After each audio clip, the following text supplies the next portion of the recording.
정말 귀한 분을 못 알아보고 홀대했다가 후일에 내가 홀대한 사람이 누군지 알아보고 쩔쩔매고 밤잠 설쳤던 경험이 있으신 분 계십니까? 예전에 마가의 다락방에서 가보면 박 목사님이 옆에 계신지도 모르고 또 이렇게 말이 많으신 또 여자 성도님들 있지 않습니까? 정신없이 얘기했는데 목사님이 계신 줄 모르는 거예요. 그때 어머나 하면서 화들짝 놀래고 어떻게 하면 좋냐고 하면서 발을 동동 굴렀던 그러한 해프닝도 제가 기억이 납니다. 여러분, 그런데 이것보다 더 큰 일이 하나 있습니다. 그것은 바로 우리가 성령님에 대해서 무시하고 무관심으로 일관하는 일은 이것보다 훨씬 큰 일이라고 하는 것이죠. 여러분, 성령님을 기억하십니까? 여러분의 신앙 가운데 성령님을 생각하시면서 살아가십니까? 우리는 굉장히 신앙생활 하지만 소홀해하고 그분에 대해서 무관심한 경우가 너무 많다는 거예요. 기도를 해도 특별히 성령님에 대해서는 아예 이분이 존재가 있는지도 모른 채 그렇게 기도하며 신앙생활하는 사람들도 많습니다. 사실 그런데 우리가 이런 누를 절대 범하지 말아야 될 것은, 특별히 한국교회는 이 성령님의 놀라운 은혜를 누린 교회입니다.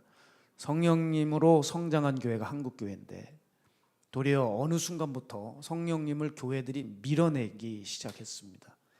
그렇게 된 이유는 대표적으로 두 가지 이유를 좀 들 수 있는데요. 첫 번째는 인간의 무지함 때문입니다. 여러분, 사람이 자기가 경험을 못하면 그것이 없다고 여기는 경향이 있어요. 그래서 본인이 방언을 받으려고 애를 썼는데 방언을 못 받잖아요. 그럼 방언이 없는 게 돼버립니다. 교회 내에서 예수의 이름으로 병을 고치는 것을 본 적이 없거나 한 번도 신유의 능력을 경험해 보지 못한 사람들은 신유가 나타나게 되면 그것은 곧 신사도가 되어버리고 이단으로 몰아버리는 겁니다. 왜 이런 일이 일어날까요? 이것은 인간의 특유한 무지함 때문입니다.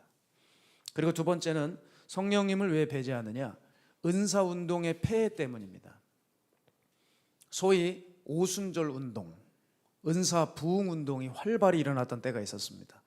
여러분, 이 사역들이 처음에는 놀라운 역사 회복이 있었어요. 그런데 안타깝게도 점차 본질을 잃어가면서 금전 중심의 사역으로 이어졌고, 공공의 이익이 아닌, 타인의 이익이 아닌 자신의 개인의 이익을 위한 사역으로 변질되어 갔습니다. 이 말은 뭐냐? 곧 한마디로 성령님은 거룩하신 분인데 사람이 늘 문제라는 거예요. 개인의 욕심을 위해서 성령과 은사를 빙자하고 포장해서 사역하는 돌연변이 사역자들이 있었습니다. 저질스러운 삼류 강사들 말입니다. 이들이 이제 문제를 일으켰던 것이죠. 여러분, 어디를 가나 법과 질서가 있기 마련인데 이들은 하나님의 법규를 무시하고 자기가 주인이 되어서 돈을 우선순위로 여기고 그 은사를 사용하여 주님보다 자신을 높이고, 진정한 성령의 역사가 아닌 현장 안에 조작된 현상들만 가득하게 하고 성령의 열매는 찾아보기 힘든 사역을 일삼았던 거예요. 그로 인해서 부작용이 심했고 피해자들이 속출하기 시작했습니다. 정말 말하기 나쁘끄러운 일들도 그 이름난 강사들로부터 일어나게 되었죠. 그 결과 사람들은 성령자만 들으면 경기를 일으키는 거예요. 그런데 사실 그 비난은 거룩하신 성령님이 받으실 것이 아니라 돌연변이 강사들이 받아야 되는 거예요. 은사를 받은 자들 중에선 자기가 또 하나님이 되어버려 이단의 그런 교주가 되는 황당한 일도 일어나면서 교계는 또 떠들썩하기도 하고요. 그런데 여러분, 이때 사탄이 가만히 있지를 않는다는 거예요. 이 기회를 그냥 지나가지 않고 이 틈을 타서 사람들로 하여금 성령님에 대해 부정적인 인식을 확산시켰습니다. 그래서 너나 할 것 없이 성령자만 들리고 은사 얘기만 나오면 혐오감을 갖게 하고 적대의식을 갖게 해버렸다는 것입니다. 사단은 이렇게 교회 안에 성령의 역사들이 일어나지 않도록 쐐기를 박았어요. 왜냐하면 사탄은 잘 알고 있습니다. 은사가 잘 사용되면, 성령의 역사가 건강하게 일어나게 되면 교회가 굳건하게 세워지고 무사람들의 영혼이 주님 앞에 돌아올 것을 사단이 잘 알고 있었어요. 그래서 성령이 강하게 일어날 때에 사단은 그 사역자들의 마음을 사로잡아 사탄의 역사도 강하게 일으켜서 성령을 오해하게 하는 일을 자행했습니다. 사탄의 작전은 성공했죠. 그래서 한국 교회는 그만 자의적으로 성령의 역사를 막아버리게 되었어요. 거기다가 한술 더 뜬 것이 뭐냐면 성령의 역사를 거부하고 혐오하도록 가르치는 목회자들이 있었습니다. 방언은 받을 필요도 없고 예언이라는 것은 이미 예전에 끝난 일이고 또 그렇게 뭘 이렇게 소리를 내면서 기도를 하냐, 하나님이 귀 먹었냐? 통성 기도를 방해하고 하지 않아도 된다 하고 묵상이 참 중요한 거라고 하면서 묵상한다고 하면서 또 본인은 또 졸고 있고 황당한 일들이 일어나는 거예요. 그런 것들을 가르치기 시작했습니다, 교인들한테. 그러니까 또 교인들은 어때요? 기본적으로 목회자들을 존경하잖아요. 그러니까 야, 우리 목사님이 이런 얘기를 해, 그러니까 목사님 말씀을 들어야 돼, 목사님 말씀대로 그런가 보다 하면서 그냥 수용을 하는 거예요. 그러니 성령님에 대한 경험된 경기가 아니라 학습된 경기가 난무했던 것이죠. 이해되십니까? 자기가 성령님을 체험해서 결론을 진 게 아니라 누가 한마디 몇 마디 하면 그걸 그런가 보다 하고 그냥 받아들여서 학습된, 배운 그런 경기를 일으켰다는 거예요. 특히 한국 사람들이 여기에 너무 약하신 것 같아요. 무언가를 듣고 접할 때 좀 헤아려 보고 따져봐야 되는데 무조건적으로 수용을 하는 거예요. 다수가 그 길을 걸어가면 그 길이 옳은 줄 알고 가는 겁니다. 그러니까 소경이 소경을 인도하면 둘 다 구덩이에 빠지는 일이 일어나는 거죠. 여러분, 숫자에 속지 마십시오. 대다수가 간다고 해서 그게 맞는 일이 아닙니다. 그래서 사람들은 너무 쉽게 받아들이고 그걸 자기의 신앙으로 관철시키는 겁니다. 이게 너무 안타까워요. 여러분, 그런데 생각을 해보십시오. 우리가 이렇게 성령에 대해서 경기를 잃을 필요가 전혀 없는 게, 잘못된 신앙이 있고 변질된 은사주의 운동이라고 하면 이걸 성경적으로 조정해서 바른 사역, 바른 신앙으로 정착시키면 되는 것입니다. 그렇죠? 듣고 계시지요 지금? 너무 어렵습니까 얘기가? 그렇지 않잖아요. 그런데 문제는 뭡니까? 교회가 아예 성령의 은사와 역사를 부정해버리고 성령의 불을 꺼버리는 일들을 하고 있다는 거예요. 사도 바울은 데살로니가전서 5장에 뭐라고 말합니까? 성령을 소멸하지 말아라 라는 표현을 합니다. 소멸하지 말아라. 이것을 원어로 보면 불을 끄다라는 의미예요. 불을 끄다. 성령의 불을 끄지 말라는 거예요. 자, 바울은 성령님을 불로 표현하고 있습니다. 자, 그도 그럴 것이 성경에 보면 하나님은 하나님 자신을 불로 계시하고 표현하시잖아요. 그렇죠? 히브리서 기자는 하나님을 뭐라고 말했냐? 우리 하나님은 소멸하는 불이시다 이렇게 표현했어요. 또 불로서 나타나신 하나님을 구약에 많이 보여주고 있는데, 자, 모세의 소명 사건을 보세요. 모세가 하나님한테 부르심을 받을 때 떨기나무에 불이 붙었잖아요. 하나님을 불로 표현하셨어요. 또 이스라엘 백성들을 하나님은 불기둥으로 인도하셨어요. 불기둥이 나타날 때 하나님이 함께 하신다는 것을 느끼게 해주었습니다. 또한 하나님은 지성소의 그 그룹들의 날개 사이에 불로써 거하셨어요. 또한 우리가 잘 알고 있듯이 제단에 제물이 있을 때 하나님이 받으셨다는 그 표현을 어떻게 해요? 하늘로부터 내려오는 불이 제물을 사르지 않습니까? 또한 오순절 마가의 다락방에서 성령님이 어떻게 내려왔어요? 불에 갈라지는 혀와 같이 각 사람 머리 위에 임했습니다. 하나님은 이렇게 불로서 자신을 계시하셨어요. 근데 왜 불일까? 간단합니다. 여러분, 불만큼 강력한 에너지가 어디 있어요? 그렇죠? 저는 세상에서 불이 제일 무서운 것 같아요. 기가 막힌 것도 불이 임하면 다 태워버리잖아요. 무너뜨려 버리잖아요. 소방관들이 그 대단한 장비를 가지고 있어도 불의 화력 앞에서 쩔쩔매고 정말 하루 이상에 가서도 불이 못 끄는 경우도 생기잖아요. 여러분, 예전에 호주에 산불 났을 때 어땠습니까? 대한민국의 토지 면적에 가까운 다 태워버렸죠. 엄청난 그런 화력을 자랑하지 않았습니까? 불은 강력한 거예요. 그러니까 불이라고 표현하시는 것은 하나님이 인간 수준에서 하나님을 알려주기 위해서입니다. 그러니까 불은 곧 강력함이며 불은 곧 열정을 의미해 주는 거예요. 바로 하나님의 열정이에요. 그리고 불은 또 하나님이 이렇게 우리를 사랑하시는 강도를 보여주는 거예요. 우리를 불같이 사랑하십니다. 아멘. 그게 하나님이죠. 불로 표현하신 이유는 그래서 하나님을 믿는 자녀들이 불같은 열정으로 하나님을 섬기고 사랑하라고 하는 것을 요구하고 계시기도 합니다. 그런데 이 거룩한 불을, 이 놀라운 불로 역사하신 하나님을, 이 성령의 불을 한국교회가 싹 꺼버렸어요. 그 결과 어떤 결과가 나타났습니까? 사람들 안에 성령에 대한 열망이 식어져 버렸습니다. 그리고 주님이 찾아오시는 통로를 차단했어요. 여러분, 주님이 찾아오실 수 있고 성령이 오실 수 있는 통로가 뭡니까? 대표적인 것이 기도 아닙니까? 여러분, 기도회가 있어야 돼요. 그래서 교회는 뜨거운 기도 가운데 성령님이 역사하시잖아요. 우리 마가의 다락방 기도원에서도 여러분, 통성 기도할 때 사람들 막 뛰어나가시는 분들이 있어요. 성령의 불을 받아 너무 뜨거워서 견디질 못해 문을 열고 나가버리는 거예요. 너무 놀라서. 그런데 그 기도를 멈춰버리게 만들어버렸습니다. 교회가 통성기도 못하게 합니다. 기도에 사라졌어요. 다 형식적인 것입니다. 그래서 새벽 예배 때도 황당한 경우가 펼쳐지죠. 새벽 기도면 기도를 하게 해야 되잖아요.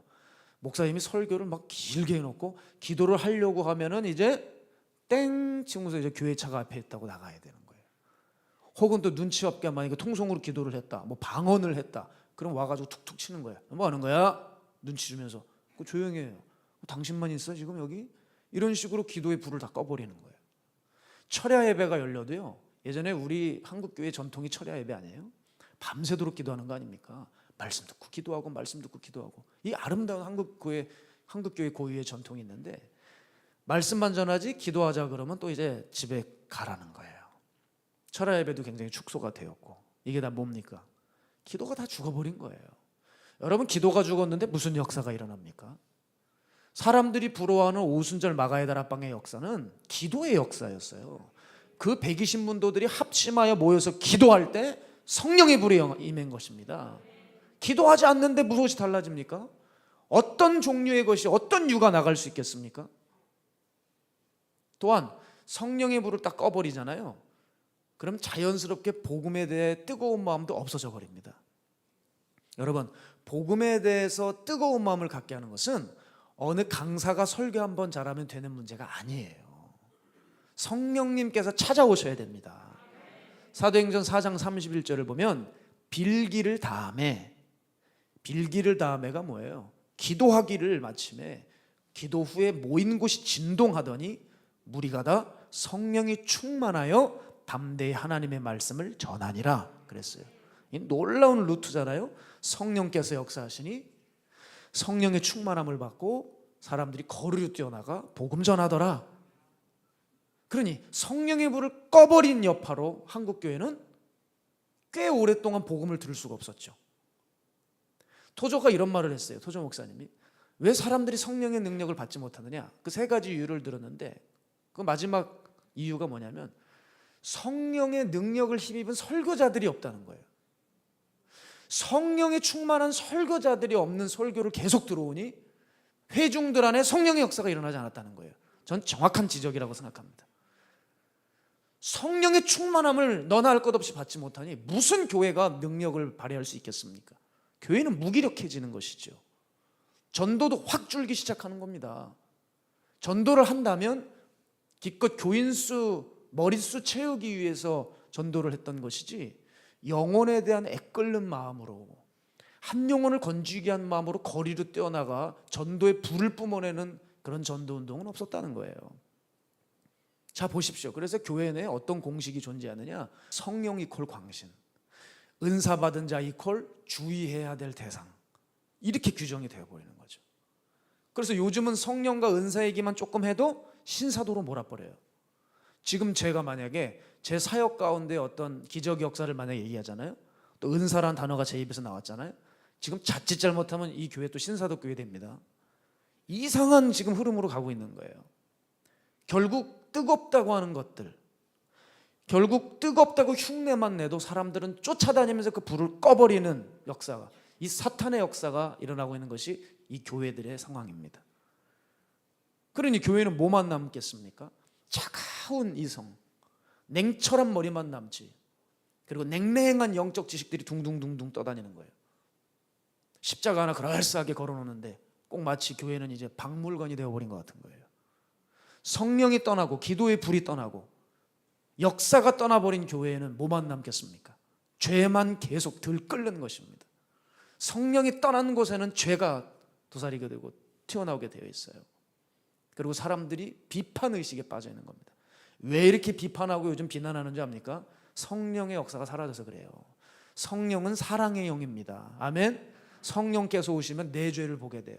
진리의 성령이 오시면 어떻게 돼요? 죄에 대하여, 의에 대하여, 심판에 대하여 내가 세상을 책망한다 하셨어요. 성령께서 찾아오시면, 진리의 성령이 오시면 여러분 내 죄가 보여요. 남의 죄를 논할 수가 없어요. 내 죄를 회개하고 서로 섬기고 하나 될 수밖에 없어요. 성령이 그 영에 없는 자들이 떠들기 좋아하고 말하기를 좋아하는 자들이며 비판하고 비난하고 온갖 교회의 문제점만 지적하는 자들입니다. 왜? 성령이 떠나면 그 자리에 악령이 들어가는 거예요. 제가 지난주 말씀드렸죠. 내 마음의 보좌는 딱 한 자리밖에 없다고. 일석밖에 없어요. 거기 성령님이 계시지 않는다면 누가 있겠어요? 사단이 들어 꿰차고 앉아 있겠죠. 사단 안에서 사랑이 나오겠어요? 화평이 나오겠습니까? 연합이 나오겠어요?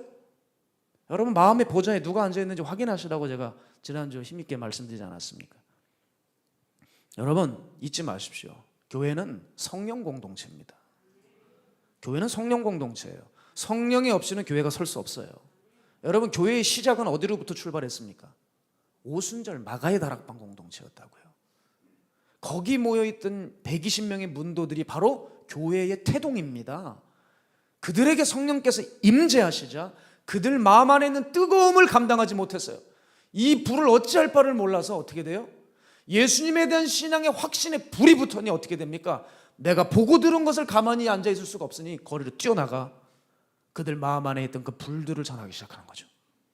그들 마음 안에 성령님께서 집혀졌던 그 불로 인해 사람들이 하나 둘씩 모이기 시작하고 교회는 세워졌잖아요. 그게 예루살렘 교회 아니에요. 초대교회 아닙니까? 그래서 여러분 우리가 습관적으로 우리 초대교회로 돌아가자 하는데 그거 구호만 외친다고 되는 문제가 아니라 성령께서 오셔야 가능하다는 거예요. 그러니 성령이 오실 수 있는 길을 닦아 놓으라는 거예요. 교회들이 성령이 오셔야지만 교회는 교회로서의 기능을 다할 수 있고 성령이 역사하셔야지만 교회는 사명을 감당할 수 있게 되는 것입니다. 교회는 성령 공동체예요. 그 성령이 역사하시는 교회는 세상이 감당할 수 없다는 거예요. 세상이 어떤 교회에 놀랍니까? 일반 교회 다 세상이 놀랍니까? 여러분 성령의 불을 가진 교회가 세상이 놀래 자빠지는 거예요. 세상은 성령의 불을 감당을 못하거든요. 그런데 우리는 어떻게 돼요? 성령 입으로 얘기하면서 성령과는 반대로 정반대로 걸어가고 있는 거예요. 세상이랑 똑같이 걸어가고 있는 거예요. 그리고 입으로는 성령 하고 있어요. 여러분 성령의 법에 붙들린 교회일수록 치열한 예수의 흔적이 있어요.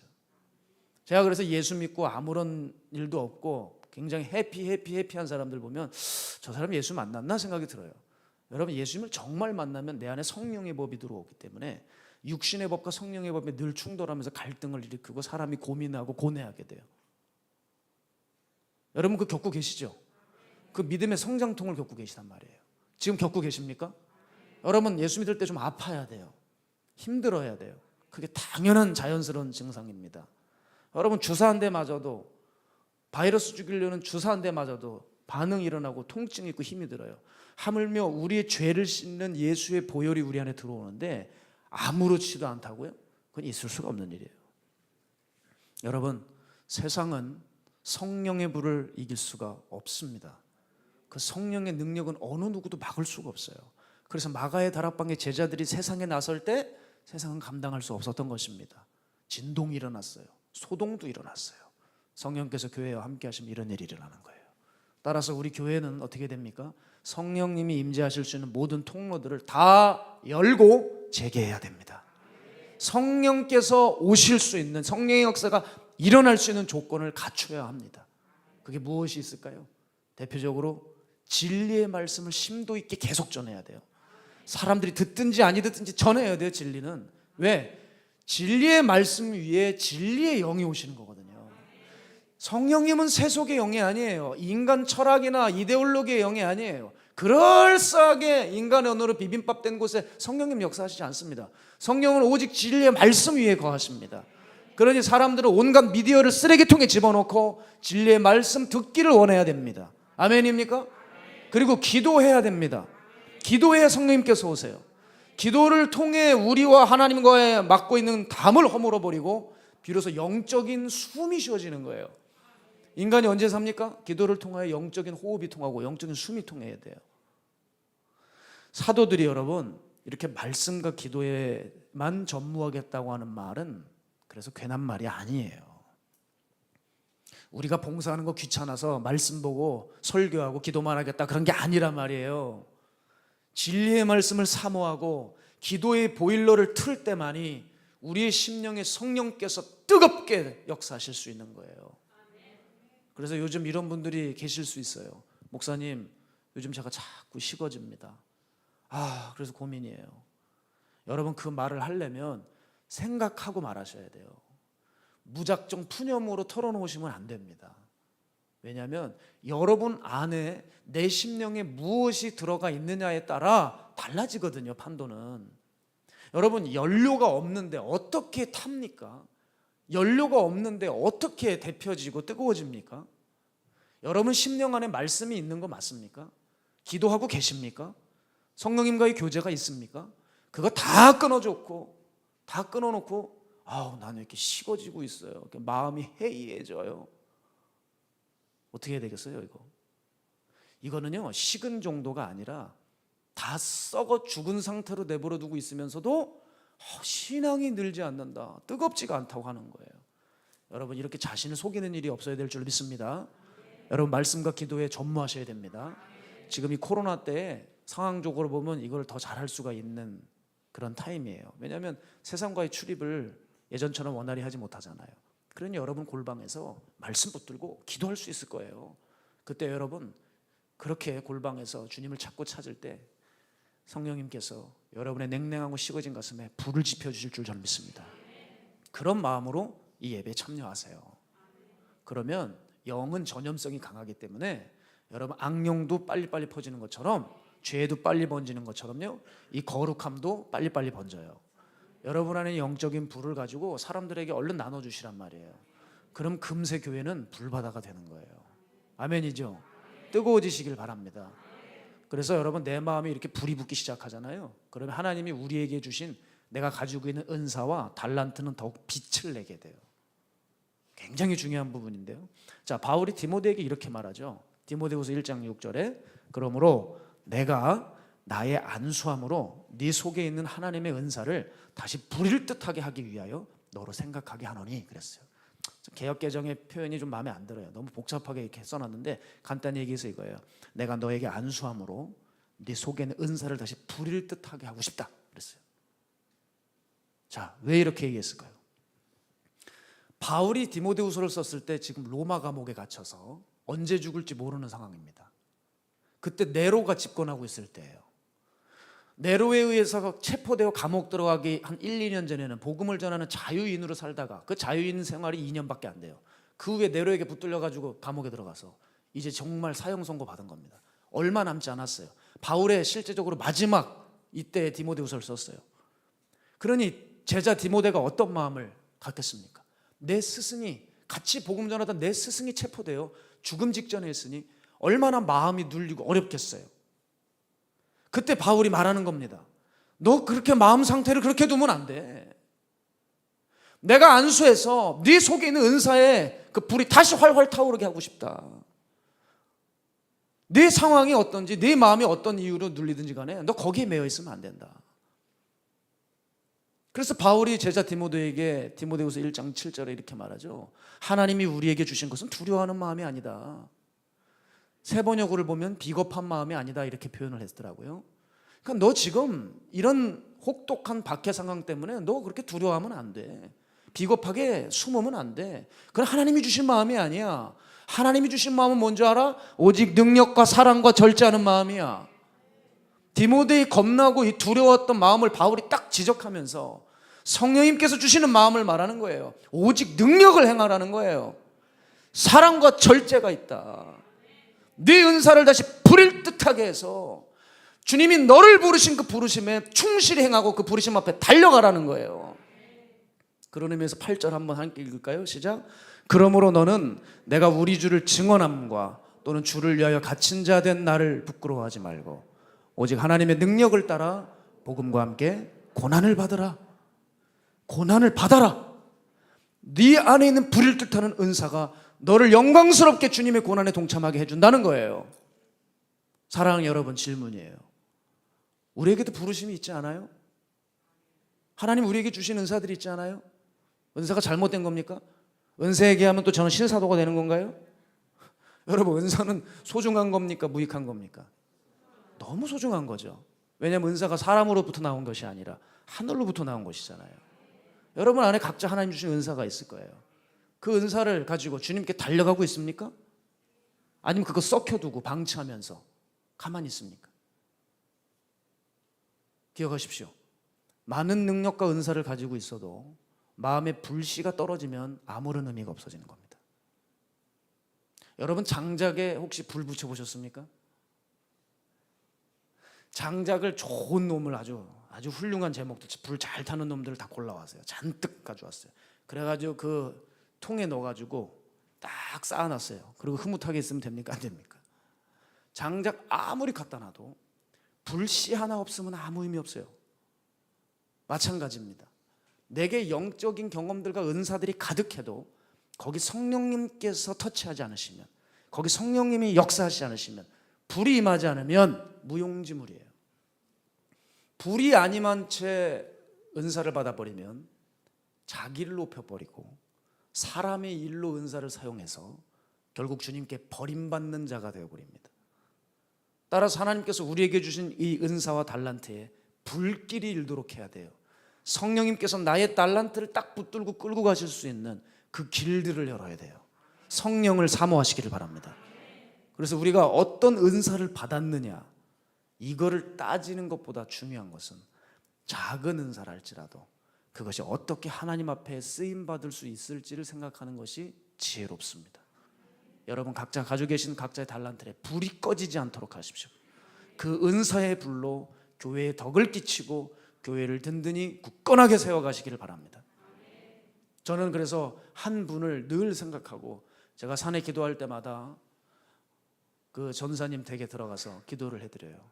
여러분 일전에도 말씀드렸지만 우리 마가의 다락방 공동체의 기도의 어머니이신 박현식 전사님, 이제 올해 95세십니다.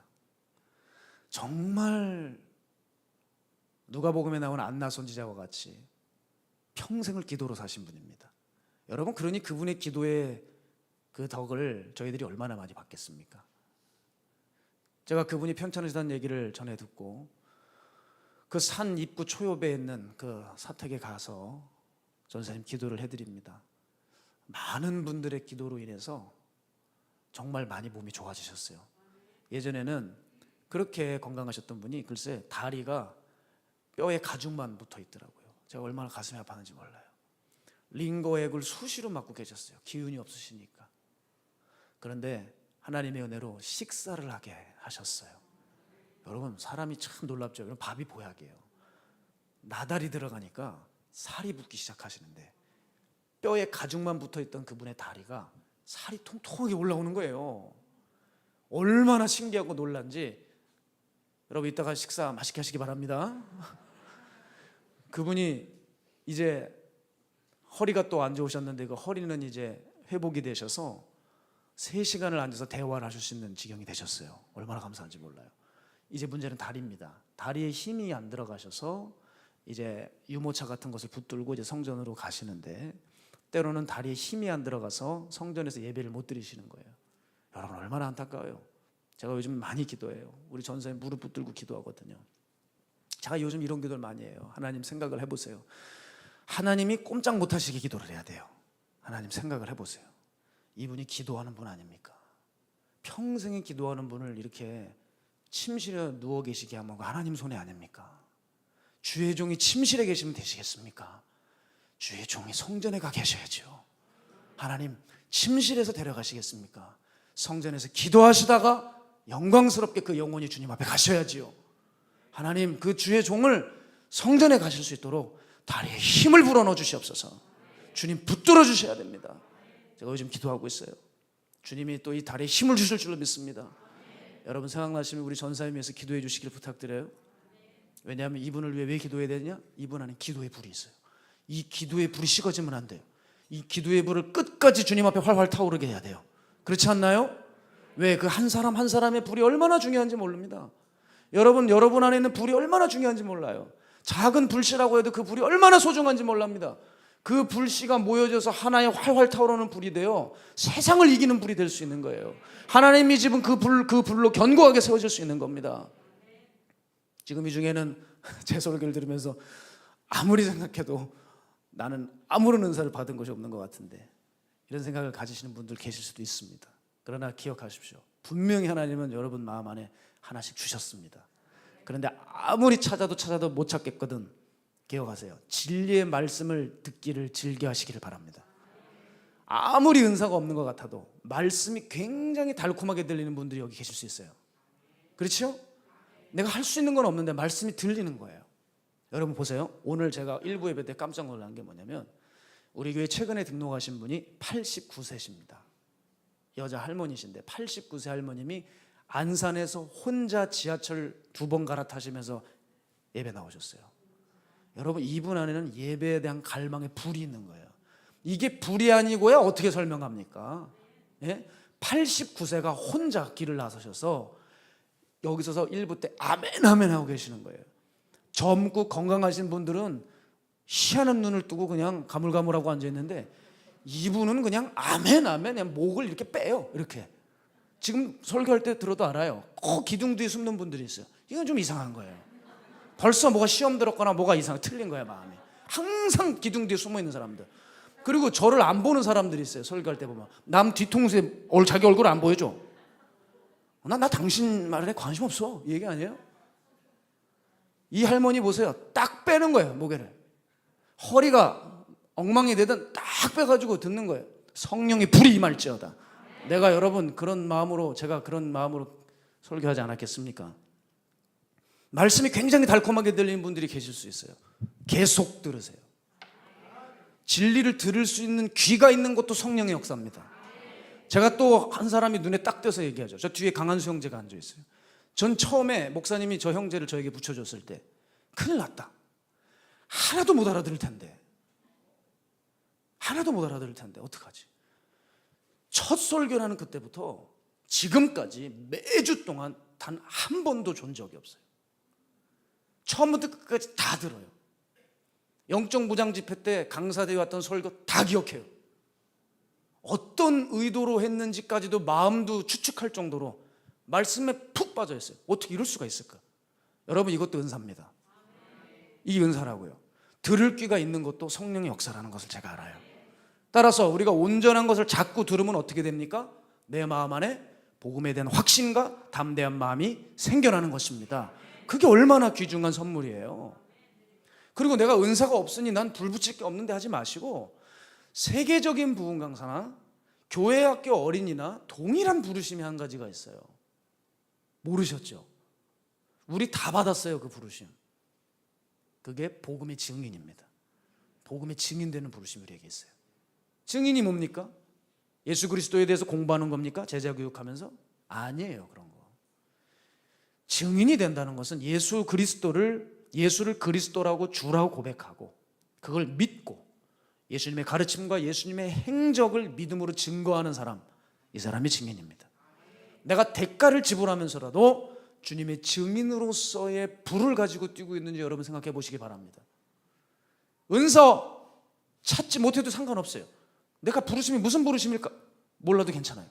오늘 예수를 위해서 증거하는 부르심을 우리 모두가 받고 있다 이 말입니다. 그리고 성경은 그 복음의 증인은 무엇으로 더 힘있게 증인으로 설 수 있느냐? 성령으로 가당하다는 겁니다. 사도행전 1장 8절 오직 성령이 너에게 임하시면 너희가 권능을 받고 예루살렘과 온 유대와 사마리아와 땅끝까지 이르러 내 증인이 되리라 하시니라. 아멘. 우리의 신앙이나 교회의 존립은 그래서 성령님 아니고는 말할 수가 없어요. 그런데 왜 우리는 이렇게 복음의 증인인커녕 헤매고 있냐 이 말입니다. 교회들이 이 엄청난 증인의 과업을 받았는데 왜 교회들이 성도들이 헤매고 있냐고요.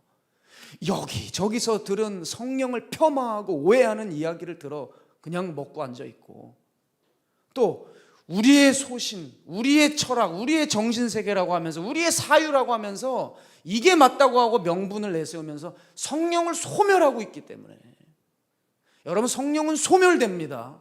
아시겠습니까? 성령은 영이라 소멸될 수 있어요. 주의해야 돼요.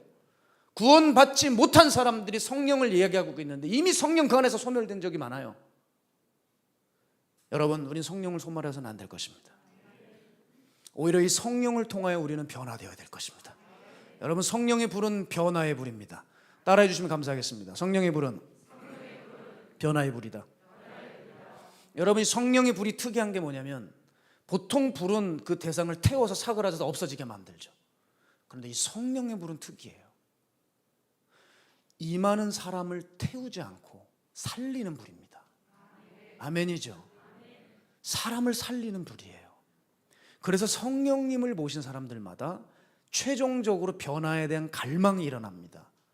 이게 진정한 불의 역사입니다. 여러분, 성령의 불의 역사가 사람들 입신에서 뭐 쓰러뜨리고 예언하고 병 고치고 귀신 쫓는 게, 그게 무슨 성령의 불의 역사? 여러분, 그건 본질이 아니죠. 그건 현상입니다. 성령의 불의 역사의 본질은 사람이 도덕적으로, 영적으로, 지적으로 변화가 일어나는 거예요. 즉, 세상 사람들보다 도덕 지수가 낮을 수가 없고, 이제 육의 세계가 아니라 영의 세계를 갈망하게 되고, 가장 고상한 지식인 복음으로 무장하게 된다는 말입니다. 이렇게 성령은 변화의 불이에요. 사람이 바뀌는 것이 성령의 불의 본질입니다. 그런데 이와 같이 불을 받았다는 사람들이 그만 변화의 불을 보여주지 못했기 때문에 사람들이 성령이라고 하면 욕을 하고 그렇게 고개를 돌리는 일이 벌어지게 된 것이죠. 기억하셔야 됩니다. 우리 안에 내주하시는 성령은 어떤 현상의 자극에 매이지 않게 하시고 성령으로 행하기 원하신다는 거예요. 그래서 바울은 갈라디아서 5장 25절에 뭐라고 말합니까? 만일 우리가 성령으로 살면 또한 성령으로 행할지니. 성령이 임하시면 사람은 바뀝니다. 성령께서 우리 마음에 들어오시면 비로소 모든 것이 깨달아지고 진리의 길이 무엇인지 알게 됩니다. 그래서 우리는 성령을 무엇이라고 부릅니까? 보혜사라고 부르잖아요. 한자로 얘기하면 지킬보, 은혜해, 스승사자 씁니다. 지켜주시고 은혜를 주시고 가르쳐주시고 권면해 주시는 성령님. 여러분, 성령님은 어떤 세상에 말하는 바람이나 기운이나 물질, 힘 따위가 아니죠. 성령님은 하나님이 부리시는 영이 아니에요. 성령님은 성삼위 하나님 중 삼위 하나님이십니다. 우리는 성령님을 하나님답게 모셔야 되고 인격적으로 대접을 해야 되는 거예요. 그래서 그 성령 모시기를 기뻐해야 됩니다. 성령과 교제하기를 원해야 합니다. 그럴 때 우리의 마음은 진정으로 변화됩니다. 제가 아무리 지금 힘있게 설교를 해도 죄송하지만 여러분 안에 성령님을 모시지 않는다면 여러분의 진정한 변화는 꿈꿀 수 없습니다. 아무런 일 일어나지 않을 수 있습니다. 성령과 교제하는 것은 필수입니다. 오죽하면 우리 박 목사님께서 저희 강단에 오셔서 내가 유언을 하고 가겠다고 하셨잖아요. 그 유언 중에 하나가 뭐예요? 성령님과 교제해라, 그분과 동행하라. 그게 내 유언이라고 여기서 말씀하시지 않았어요? 여러분, 마음 안에 성령님과 교제가 없으면 우린 결코 변화된 삶을 살아갈 수 없습니다. 여러분, 마음 안에 있는 그 보좌 한석에 성령님을 앉히셔야 됩니다. 제가 예전에 박 목사님이 전화가 오셨어요. 너 저기 대마귀 들린 사람이 있는데 너 가서 기도해 주고 와라. 혼자 조용하게 갔다 와라.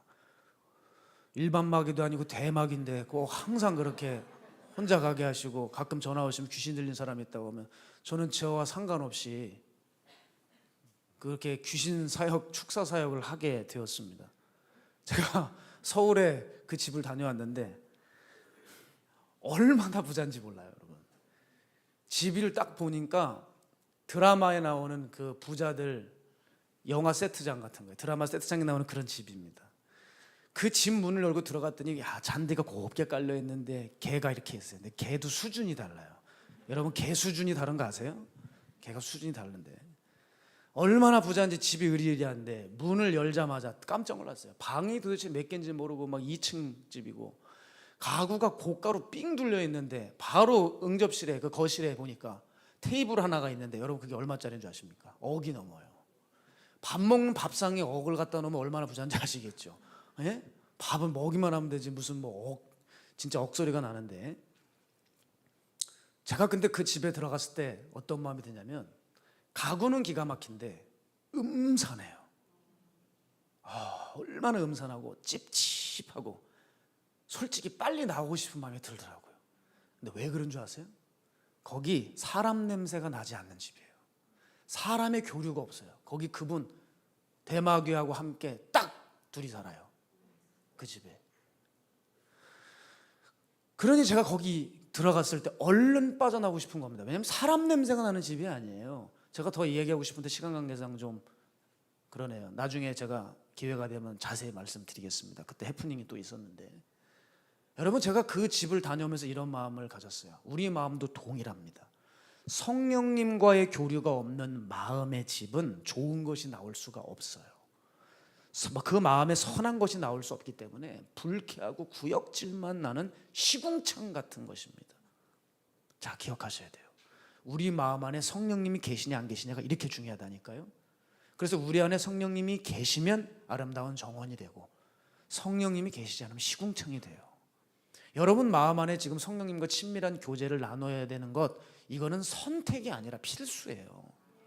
그분과의 교제가 있을 때만이 여러분은 진정한 회복을 누릴 수가 있고 주의 일을 해도 힘있게 합니다. 여러분 바울이 뭐라 그럽니까? 그 많은 사역을 행하고 자기 사역을 딱 결론져요. 골로새서 1장 29절에 뭐라고 얘기하냐? 난 내 힘으로 한 거 아니다. 내 속에서 능력으로 역사하시는 이의 능력을 따라 행했다는 거예요. 우리 함께 읽을까요? 골로새서 1장 29절 시작. 이를 위하여 나도 내 속에서 능력으로 역사하시는 이의 역사를 따라 힘을 다하여 수고하노라. 아멘. 우리의 삶이 결론 나야 됩니다. 성령님 무조건 붙들어야 되겠구나. 나 성령님 없이는 죽는구나. 성령님 없이는 성도로서 아무런 일도 행할 수가 없구나. 또한 바뀌는 것도 없구나. 깊이 알아야 돼요. 여러분 어느 목사님 제가 설교를 들으면서 참 재미났습니다. 이분이 종이 되시고 나서 다시는 복권을 안 산답니다. 근데 복권을 안 사는 이유가 뭔지 아세요? 그 얘기를 듣고 너무 웃었어요. 당첨이 될까 봐 안 산대요. 당첨이 돼버리면 돈을 많이 받는데 그 돈이 골이가 아프다는 거예요. 골치가 아프다는 거예요. 왜냐하면 나는 이제 살고 싶은 게 없대요. 그 많은 돈이 생기면 뭐하냐요? 내가 뭐 집을 살 것도 아니고 차를 살 것도 아니고 사고 싶은 게 없대요. 그러니까 차라리 복권을 사는 게 두렵대요. 당첨이 될까 봐. 여러분 우리랑 너무 다르지 않아요 지금? 여러분 2주 전에는 로또 긁고 또 오셨죠? 긁고. 예? 왜 안 되냐 하고 나는 복권이 당첨되기 위해서 작정하는 사람도 봤어요. 제가 기도를. 그 얘기를 들으면서 너무 힘들더라고요 마음이. 여러분 이분의 마음의 중심이 이렇게 새로워진 겁니다. 돈이 주어져도 쓸 데가 없으니까 돈 줄 필요가 없대요. 이분 제대로 만난 분 맞죠? 맞잖아요. 목사들 중에 먹사가 얼마나 많아요. 그런데 이분은 성령님을 온전히 모셔서 바뀐 사람이죠. 여러분 저도 최근에 참 산에 기도하러 가면서 많은 걸 깨닫습니다. 제가 기도했던 바로 몇 달 전에 겨울이었잖아요. 저는 기도할 때 좀 사람들 인파를 피해서 혼자 좀 조용히 기도하고 싶었습니다. 그래서 어디로 기도해야 될까 할 때 결국 사람이 안 오는 곳으로 가려면 이렇게 산으로 깊이 들어가서 숲속으로 이렇게 들어가야 돼요. 그러다 보니 안으로 들어갈수록 뭐가 있어요? 사람들이 들어가지 않는 곳일수록 나뭇가지들이 막 설켜 있잖아요. 그러니까 거기를 제가 기도하는 자리를 들어가려고 그러면 그 나뭇가지들이 막 제 얼굴을 찌르고 어떤 때는 정신 안 차리면 눈을 찌를 수도 있어요. 안구가 다칠 수도 있어요. 또 가시나무도 있습니다. 그럼 제가 이렇게 피해가지고 가야 돼요. 제가 근데 그 생활을 계속 매일 하다가 이런 마음이 올라오더라고요. 야 이거 언제까지 이렇게 하고 뭐 이렇게 하고 저렇게 하고 힘들게 기도하러 들어가냐. 산에 올라오는 것도 힘든데 내가 기도할 때도 이렇게 힘들어야 되냐. 저 가지를 좀 꺾어버려야 되겠다. 이런 마음이 생겨요. 근데 제가 꺾었을까요? 안 꺾었을까요? 고민이 되시나 봐요. 제가 그거밖에 안 되는 걸 이제 알았습니다. 안 꺾었죠. 아니 못 꺾었어요. 성령님이 안에 계시니까 작은 생명도 존귀하게 여기더라고요. 제가 여러분 이제 3월이 왔을 때 산에 올라갔더니 깜짝 놀랐습니다. 제가 안 꺾길 잘했다 했어요. 왜냐하면 이파리들이 올라와요. 새싹이 오고 우미 터요. 제가 어제 갔을 때 정말 깜짝 놀랐습니다. 숲이 돼버렸어요. 황량한 나뭇가지만 있는 산이었는데, 가끔 눈이 오면 설경이 그럴싸한 산이지만 그냥 아주 황량하고 메마른 산이었는데, 아니 어제 갔더니 숲이 돼가지고 거길 들어가질 못하겠는 거예요. 왜? 모기가 행행돼요. 벌써 산에는 모기가 지금 출현했습니다. 나방이 달라다녀요. 기도 못하거든요. 산기도 얼마나, 산기도 할 때 이 귀신 역사보다 모기 역사가 진짜 심해요. 정말 힘들어요. 이게 여름이 오면 그게 제일 부담이 돼요. 이거 어떻게 버틸까? 그런데 보십시오. 산이 그렇게 울창한 숲을 이루었어요. 하나님 앞에 얼마나 감사했는지 몰라요. 제가 만약에 그걸 다 꺾어버렸다면 그 나뭇가지는 잎이 나지 않고 항상한 가지만 남았을 텐데, 꺾지 않길 잘했다. 제가 선한 마음이 있는 게 아니라 성령이 주시는 마음이 없었다면 저는 제 삶에 나뭇가지는 물론이고 이것저것 다 꺾어놓고 살지 않았겠습니까? 여러분 한번 생각해 보십시오. 나를 힘들게 하고 죽일 것 같은 마음을 줬던 그 사람들을 어떻게 용서하고 사랑할 수 있겠어요? 나에게 잘해주는 사람은 사랑할 수 있어요. 그런데 나를 찌르는 사람은 어떻게 사랑할 수 있습니까? 어떻게 용서할 수 있습니까? 그 인간적으로 굉장히 불가능한 이야기예요. 그런데 내 안에 계신 성령님 때문에 그것을 가능하게 하더라는 거예요. 여러분, 우리 박 목사님 간증 들으셨습니까? 예전에 그 중앙아시아 지역에 그 무슬림들이 많이 있는 그런 무슬림, 이슬람이 주요 종교인 그런 지역이 있었는데, 제가 정확히 기억이 안 납니다. 그런데 거기서 전도를 하는 전도자가 있었어요. 근데 무슬림들에게 딱 붙들린 거예요. 무슬림 판에다가 그리스도의 복음을 전하니까 딱 붙들려서 얼마나 구타를 했는지 그냥 얼굴은 다 일그러지고 망가지고 다 부러지고 형편없이 된 거예요. 죽지 않길 다행으로 맞은 거예요. 근데 다행히 그 지역의 경찰이 그분을 팬 범인들을 잡게 되었습니다. 그래서 합의를 보라고 이제 나온 거예요. 부른 거예요. 자, 그때 그 범인들이 경찰서에 여기 앉아 있고 이 얻어맞은 이분이 계시는데, 경찰이 얘기하는 거예요. 자, 어떻게 하시겠냐? 당신 처벌할 수 있다는 거예요.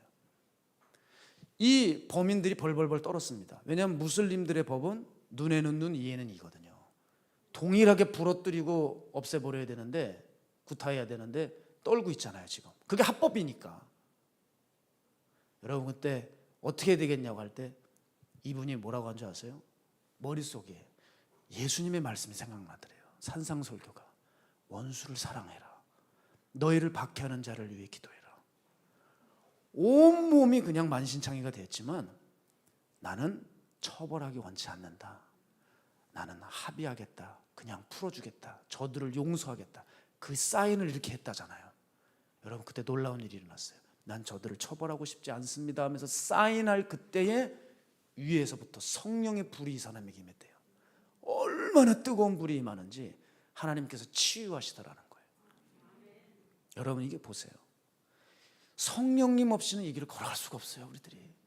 여러분, 성령의 불 역사를 그저 눈에 가시적인 현상 따위로 여러분 규정 지을 수 있겠습니까? 병 고치고 귀신 나오면, 귀신 떠나면 그게 성령의 역사입니까? 아니에요. 진정한 성령의 불 역사는 예수 그리스도를 닮아가는 힘을 얻는 것입니다. 여러분, 이렇게 우리의 신앙과 성경에 나오는 성도들의 신앙과 반드시 비교를 해보셔야 돼요. 우리가 믿고 있는 성령님, 이 성령님이 그 이전에도 동일한 분입니다. 맞죠?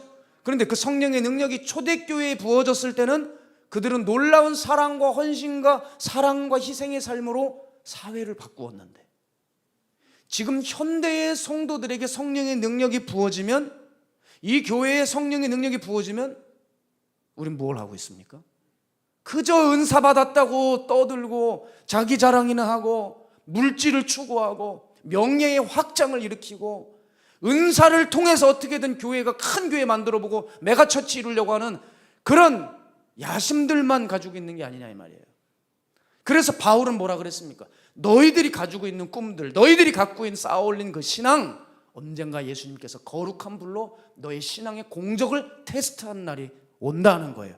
그때 너 살아남을 수 있겠느냐? 하면서 고린도 교회에 향해서 말하잖아요. 왜냐하면 고린도 교회에 이런 문제가 많았습니다. 은사주의자들이 많았어요. 자랑하는 자들, 교만한 자들이 너무 많았어요. 그래서 바울이 뭐라 그럽니까? 너희들로 말로 알아볼 것이 아니라 내가 너에게 속히 가서 너희들의 삶의 능력으로 내가 너를 평가하겠다는 거 아니에요. 하나님의 나라는 말에 있지 않고 능력에 있습니다. 바울이 고린도 교회를 훈계했던 말입니다. 이게 진짜 신앙인지 확인하겠다는 거예요. 고린도전서 3장 12절에서 15절, 여러분 너무 이 마지막 때 중요한 말씀입니다. 여러분 이 말씀을 붙들고 여러분 승리하셔야 돼요.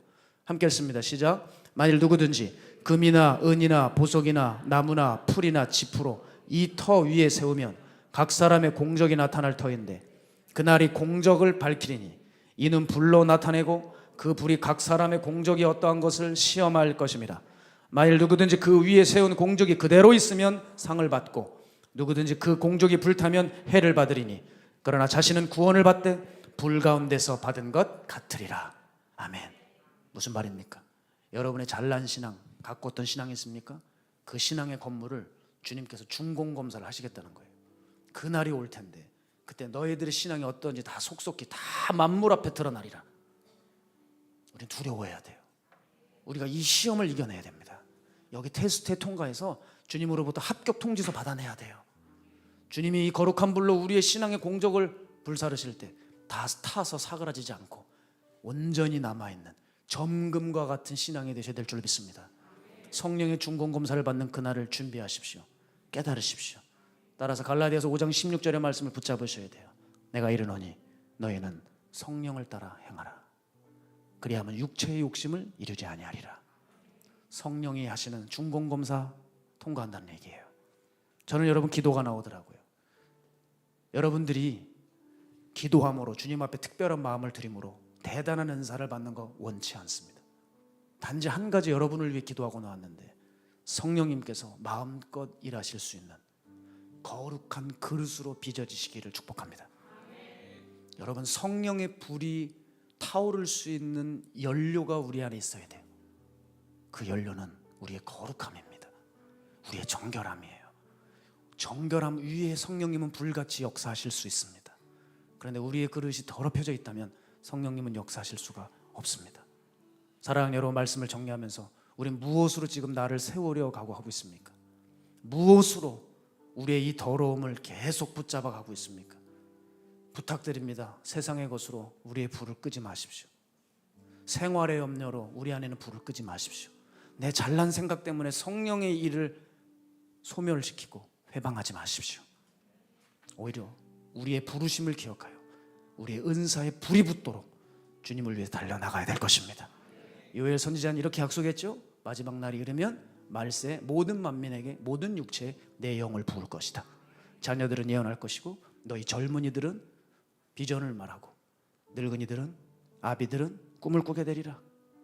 여러분 이렇게 약속하신 요엘 선지자의 약속하신 성령이 여러분 우리들에게도 지금 임하고 있는데 여러분 이거 성령을 받고 있습니까? 우리가 믿을 때 성령을 받았습니까? 성령의 충만함을 누리고 있습니까? 남들 다 받는데 우리는 다 피해가는 그런 성령 되면 안 됩니다. 기억하십시오. 교회의 시작은 성령의 능력으로 부어짐으로 시작돼서 끝까지 성령으로 마치셨다는 것입니다. 따라서 우리의 신앙도 마찬가지예요. 성령으로 시작했다가 성령으로 맞춰져야 됩니다. 성령으로 시작했다가 육체로 맞춰지지 말아야 됩니다. 그래서 오늘도 갈망하는 자들에게 성령님은 능력을 주셔서 주의 일을 하게 하십니다. 기억하십시오. 성령의 불 없이는 이 길 걸어갈 수 없어요. 엠마오의 두 제자들에게 임하신 주님, 그때 주님께서 말씀하실 때 그들의 심령에 불을 붙이셨듯이 오늘 여러분 이 설교가 여러분의 마음에 불을 붙이기 원합니다. 여러분 오순절은 2000년 전에 끝난 게 아니라 오순절은 지금도 계속됩니다. 우리가 오늘 깨닫고 성령을 붙들면 우리는 오순절로 오늘을 살아낼 수 있습니다. 그것이 가능한 이유는 성령님이 여전히 우리와 함께 하시기 때문입니다. 성령님은 당신의 자녀를 여전히 성령의 불로 만나주시려고 준비 중이십니다. 우리가 주의 일에 온전히 행하시도록, 우리가 주의 일을 온전히 할 수 있도록 성령님은 준비가 끝나셨다 이 말입니다. 그러니 우린 뭘 해야 될까요? 성령을 구하십시오. 주님이 놀라운 약속을 주셨어요. 제가 이 말씀을 보면서 너무나도 볼 때마다 감동이에요. 너희가 악할지라도 좋은 것을 자식에게 줄 알거든. 하물며 너희 하늘 아버지께서 구하는 자에게 성령을 주시지 않겠느냐. 여러분 왜 우리가 성령의 능력을 힘입지 못합니까? 그것은 성령을 원하지 않기 때문에 그래요. 성령을 구하십시오. 성령께서 오실 것입니다. 성령을 찾으십시오. 찾아낼 것입니다. 문을 두드리십시오. 문이 열릴 것입니다. 오늘 성령이 구하지 않는 마음을 회개하시고, 어느새 성령의 불을 꺼버려서 방치한 죄를 회개하시고, 성령님께 마음이 없었던 것 다시 한번 회개하며 그 회개의 불로 다시 타올라 주의 일에 합당한 자가 되어 거룩함으로 주뜻 이루시는 우리 길팅교회 성도들 되시기를, 많은 인터넷 성도님들 되시기를 주의 이름으로 축복합니다. 우리 시간 함께 이 찬양하기를 소망합니다. 오소서 오 나의 성령이여. 여러분, 이 찬양의 고백이 전심으로, 우리의 진심으로, 중심으로 올려질 때 성령님 우리 안에 더러운 것들을 태우시고 우리 마음의 보좌에 임하실 줄로 믿습니다. 오소서 오 나의 성령이여. 오소서 오 나의 성령이여. 오 나의 성령이여. 임하소서 임하소서. 거룩한 성령의 불길로 여러분 사모하십시오. 오소서. 오소서. 여러분에게 다시 성령의 음성이 들릴 것입니다. 여러분에게 다시 성령의 일들이 보일 것입니다. 성령을 사모할 때 성령님과 뜨거웠던 그 교제가 다시 회복될 것입니다. 여러분, 이 중에 성령님과 뜨거웠던 교제를 했던 분들이 여기 계세요. 다시 회복되십시다. 다시 그 음성 듣고 눈물로 나아갑시다. 헛된 마음 모두 다 태우시고 나를 새롭게 하소서. 진리로 날 가르쳐, 진리로 날 가르쳐 주소서. 되어 자유롭게 하소서. 성령이여. 아멘. 성령이여 임하소서. 임하소서. 내 삶에 충만하게 임하소서. 헛된 마음 모두 태우시고 헛된 마음 모두 다 태우시고 나를 새롭게 하소서. 진리로 날 가르쳐 주소서. 되어 자유롭게 하소서. 성령이여. 우리 두 손 들고 찬양합시다. 오늘 이곳에 임하소서. 임하소서. 내 삶에 충만하게